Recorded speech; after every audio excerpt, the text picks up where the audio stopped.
On va continuer, terminer, je veux dire, par une petite présentation maintenant sur l'azote.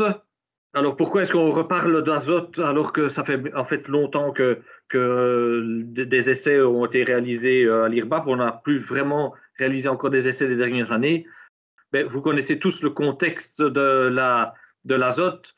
Un prix très élevé de l'azote et des problèmes de disponibilité des livraisons de l'azote, que ce soit sous les différentes formes.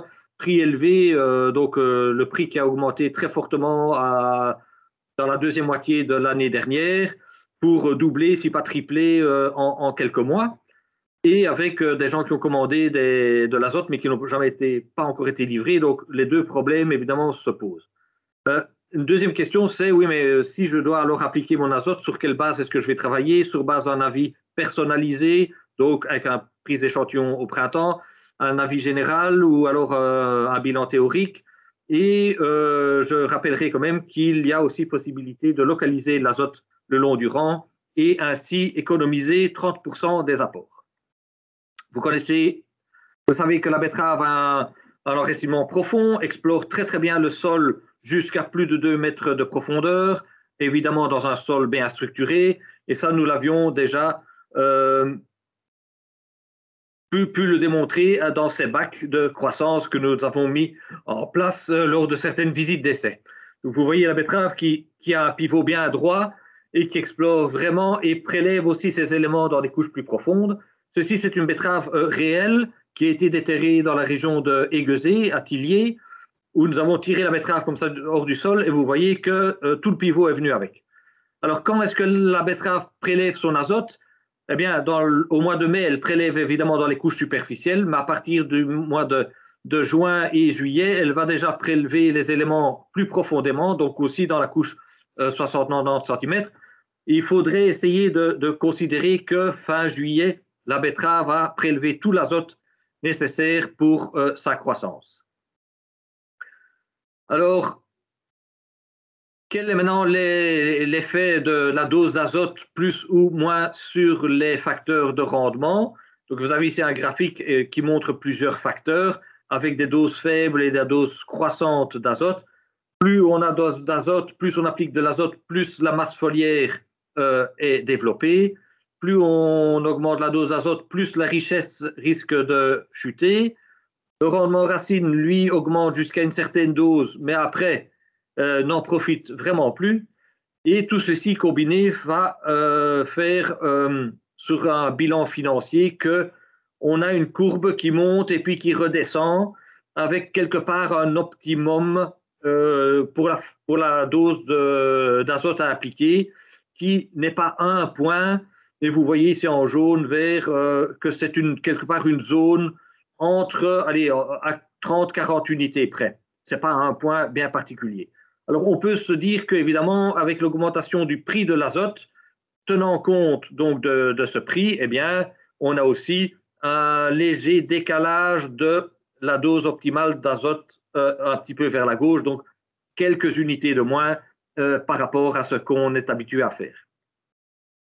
Comment est-ce qu'on peut maintenant, sur quoi est-ce qu'on peut se baser pour réaliser ou appliquer une fumure azotée raisonnée? Bon, un meilleur moyen, évidemment, c'est de demander à un laboratoire une prise d'échantillon avec un avis personnalisé à la parcelle. Donc, vous avez évidemment un questionnaire assez précis à remplir et sur base des analyses, que ce soit en taux de carbone, l'azote dans le sol et le questionnaire que vous avez rempli, vous avez alors un avis personnalisé. Soit les laboratoires font alors à la fin de la campagne de prélèvement un avis généralisé qui est émis par le réseau Réquasud, mais également par le service pédologique de Belgique. Donc, pour les terres à betterave, par exemple, en 2021, eh bien, si vous aviez une céréale qui était sans apport de matière organique, eh bien, on vous recommandait 120 unités, avec fumier de bovin, 70 unités. Ça donne une fourchette, je dirais, générale pour les différentes situations. Le service pédologique aussi a donc des comparaisons entre les années et compare un petit peu aussi l'azote présent au mois de février dans les parcelles après du maïs en 2021 et en 2020 après du maïs Et on voit que, par exemple, voilà, l'année ou l'hiver 2021 a été laisse un peu moins d'azote que l'hiver 2020. Donc, ceci permet déjà d'avoir une bonne idée sur la fumure à appliquer. Alors, une possibilité, évidemment, est de passer via une méthode du bilan, un bilan théorique, qui est possible via une application qu'il y a sur le site internet de l'IRBAP. Et vous avez alors aussi une sorte de questionnaire, type de sol, les précédents culturaux, les engrais verts que vous avez mis, la matière organique, etc. Et sur base de tout ce que vous allez remplir, vous recevez un avis de fumure azotée. Donc, aussi à la parcelle, mais alors ici sans analyse préalable de votre sol en février. Les besoins de la betterave sont de 240 unités d'azote au total pendant toute la période de croissance, donc du semis jusqu'à l'arrachage. Et considérant qu'à ce moment-là, il reste plus ou moins dans les bonnes conditions 30 unités d'azote dans le sol, dans le profil, eh bien, la totalité de l'azote disponible, je dirais, est de 270 unités.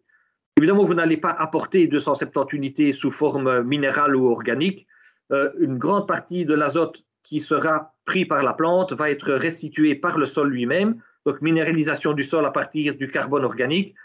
Vous avez de l'azote présent au printemps au moment du semis. Vous avez des effets des précédents culturaux. Si vous avez par exemple une légumineuse comme des pois, des haricots, vous allez avoir une restitution de la culture précédente plus élevée qu'une céréale à paille. Vous avez l'effet des engrais verts avec ou sans légumineuses va influencer la restitution des sols. Et évidemment, si vous avez des apports de matière organique, tout cela va jouer dans le calcul de la dose à appliquer. Lorsqu'on prend tout ceci ensemble, eh bien, on arrive à une dose théorique à appliquer pour arriver à nos 240 unités qui sont nécessaires pour la plante. Alors, au cours des différentes années, de 2014 jusqu'à 2021, nous avons réalisé plusieurs analyses de sol via différents systèmes ou laboratoires.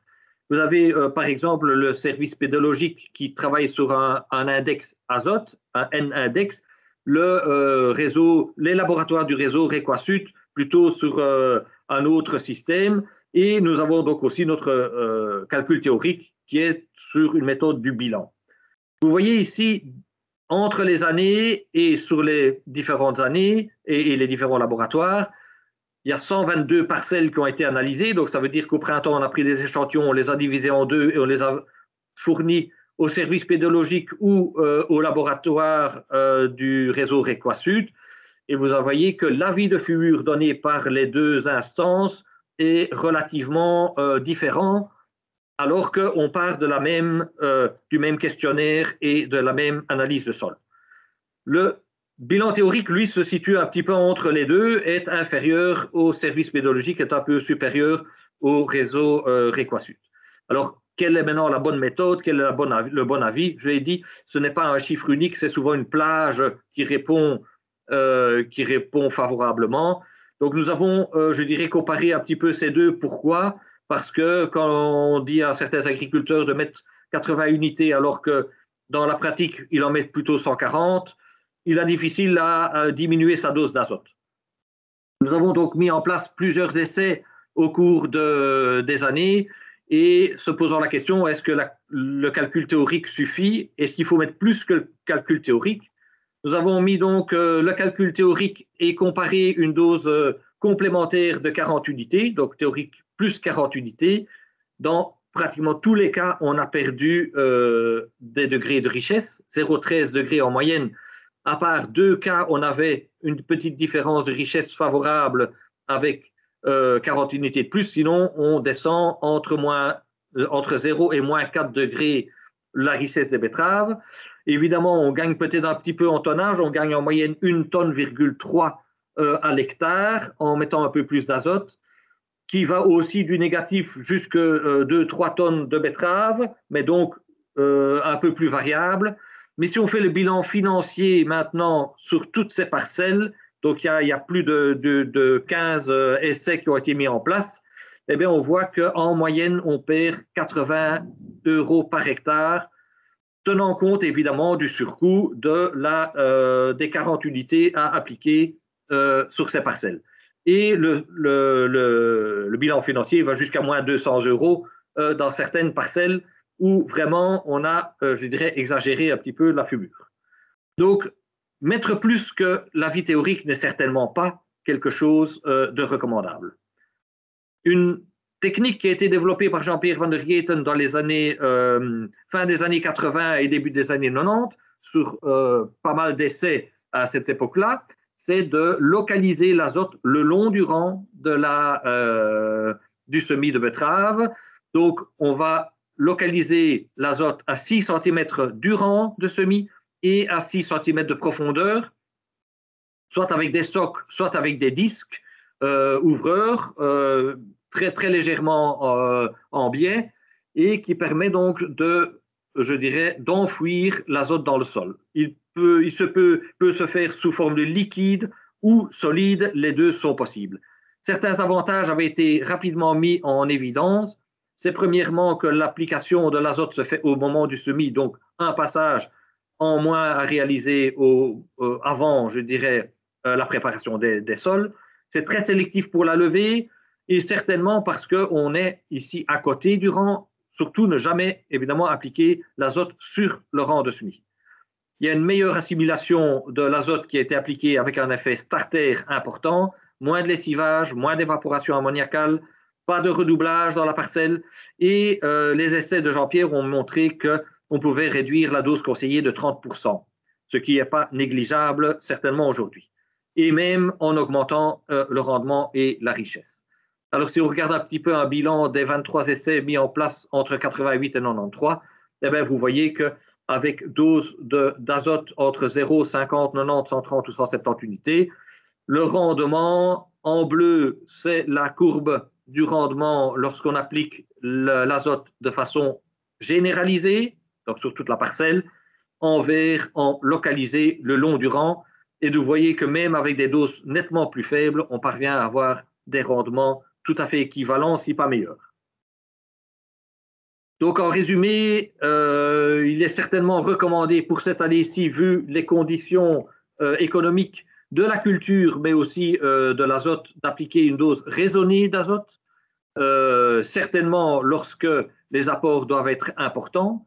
Vous pouvez évidemment profiter des apports organiques, que ce soit à l'automne, mais certainement, pourquoi pas aussi au printemps, ceci est possible, tout en considérant que la dose à appliquer en organique ne dépasse pas 2/3 de la dose je dirais, demandée par la betterave.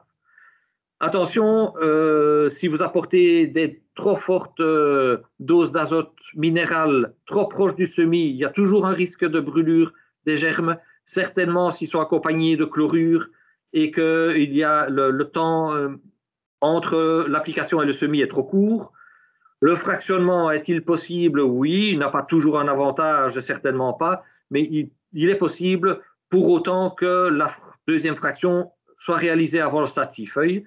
Et donc, pour diminuer l'azote et l'application et la dose d'azote, il est toujours possible de localiser l'azote. Évidemment, ceci nécessite un équipement de votre semoir. Et ceci permet de réduire la dose à appliquer.